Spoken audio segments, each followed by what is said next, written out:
नमस्कार, मैं हूं विनय सिंह और पारा शिक्षकों से जुड़ी हुई एक खबर हम तक आ रही है कि क्या पारा शिक्षक लोकसभा में ड्यूटी करेंगे या नहीं करेंगे। क्या वो परमानेंट लोगों को ही सरकार ड्यूटी करवा सकती है या फिर कैजुअल किसे भी करवा सकती है।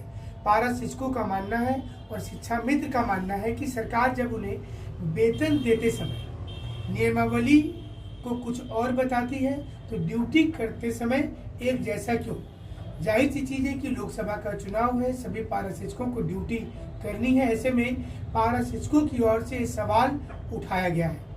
पारा शिक्षक के केंद्रीय नेता ब्रजभूषण ठाकुर ने एक चिट्ठी लिखकर कहा है कि पारा शिक्षकों को लोकसभा चुनाव में भाग नहीं लेना चाहिए। इसके लिए सरकार को नोटिफिकेशन भी जारी करनी चाहिए। हमारा भी सवाल आपसे यही है कि क्या पारा शिक्षकों को लोकसभा के कार्य में क्या किसी भी प्रकार से सरकार की सहायता नहीं करनी चाहिए या फिर करनी चाहिए। आप अपना जवाब जरूर लिख करके भेजिएगा। अब आपको बताते हैं कि पारा शिक्षकों को यह अंदाजा था कि उन्हें वेतनमान मिलेगा और स्थायीकरण किया जाएगा, लेकिन दोनों चीज नहीं हुआ। 6 महीने का वेतन लंबित हो गया। उसके बाद लोगों को ऐसा प्रतीत हुआ कि शायद ये वेतन होली के पहले मिल जाएगा।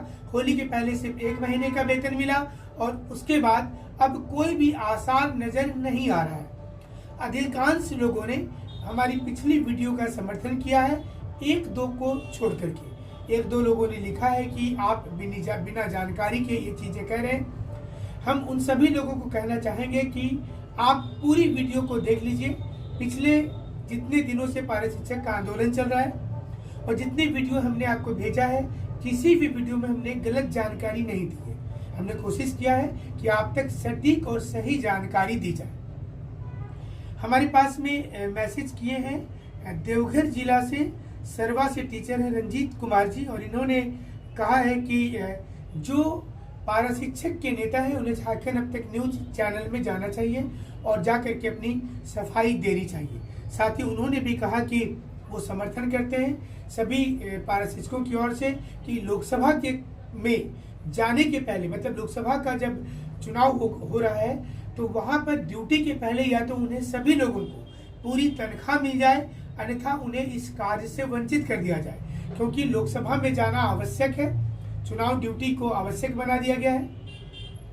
कई स्थान पर तो ऐसा भी हुआ है कि जहां पर चुनाव ड्यूटी से जो लोग छुट्टी मांग रहे हैं, कुछ दूसरे राज्यों की भी हम तक खबर है कि चुनाव में जो टीचर छुट्टी मांग रहे थे उन्हें डिप्टी कमिश्नर ने देखा कि जो बीमारी का बहाना बनाकर या बीमारी को सामने लाकर बोल रहे थे, उनके बारे में डीसी ने कहा कि तब फिर आप काम कैसे करिएगा, क्यों ना आपको हमेशा के लिए नौकरी से हटा दिया जाए।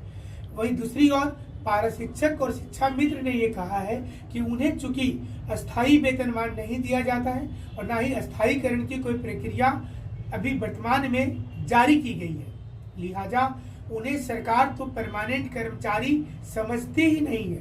क्योंकि हाल के दिनों में जब फूल बेचने वाले या फिर जो चमड़ा का काम करने वाले लोग हैं, धोबी, नाई, इनकी जब लिस्ट प्रकाशित हुई थी आयुष्मान भारत योजना के लिए, तो उसमें 23वें नंबर कॉलम पर पारा शिक्षक का भी नाम दिया हुआ था।